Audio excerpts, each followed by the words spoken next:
Now in the next one it says teacher asked the students to correctly complete the following sentence about the rhombus. Rhombus के बारे में complete sentence करना था and there are 4 students जिन्होंने answer किया and we have to answer who answered the questions correctly. अब यहाँ पे इन्होंने बोला एक rhombus है, rhombus is there and it has a side length of L units. सारी जो length है हमारी वो कितने units की है, L units की है and they are saying one of its angle is equal to theta. एक एंगल उसमें से क्या है, थीटा है and they are saying ratio of the length of the two diagonals is dependent upon, किस पर डिपेंड करेगा हमारा length, would be dependent upon, अगर हम डायगोनल्स क्रिएट करें लेट्स से एक पॉइंट पे मीट कर रहे हैं E intersecting at point E here and here they are saying जो साइड की लेंथ है that's L units. Now in this case we would be applying the properties of the rhombus. Angle AED कितना हो जाएगा आपका, that would be 90 degree. AE की value आपकी कितनी हो जाएगी, this is nothing but AC over 2 क्योंकि बाइसेक्ट करती है हमारे सारी साइड्स का यही रेशियो है. DE हमारा किसके इक्वल हो जाएगा, it would be BD over 2 half of that.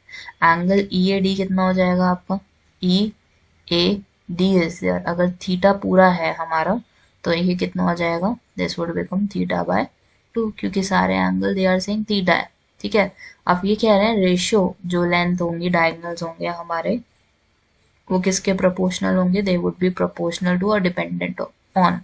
ठीक है, डायगोनल्स की बात हो रही है यहाँ पे, टू डायगोनल्स की. तो अगर नोटिस करो if I consider the triangle AED, कैसा टाइप ऑफ ट्राइंगल है, it's a right angle triangle. और राइट एंगल ट्राइंगल है अगर हमारे पास तो हम इसमें क्या अप्लाई कर सकते हैं, we can apply the trigonometric ratio. Let's say कि थीटा बाय 2 के रिस्पेक्ट में हम अपनी लेंथ्स निकलवाते हैं. टैन किसके इक्वल होता है, till painted black, P over B perpendicular over base. और इस केस में आपके पास परपेंडिकुलर कौन सा है थीटा बाय 2 के according, it would be nothing but AE के इक्वल होगा और DE के इक्वल होगा, बेस हमारा DE हो जाएगा यहाँ पे. ठीक है, that would be equivalent to AE over DE. और अगर आप दूसरी तरफ से निकालोगे तो आई कैन ऑल्सो राइट कि हमारा जो AE over DE है that would be nothing but equivalent to AC क्योंकि डबल ही होता है ये वैल्यू हमारी. अगर 2AE लिखो और 2DE लिखो तो AC हो जाएगा और नीचे क्या हो जाएगा, it would be BD. AC is one of the diagonal, second diagonal is BD. तो किस पर डिपेंड कर रहा है ये, it is dependent upon the theta value not on L. तो आशिमा इज रॉन्ग, L के ऊपर डिपेंडेंसी होती है, साइड के ऊपर कोई डिपेंडेंसी नहीं है.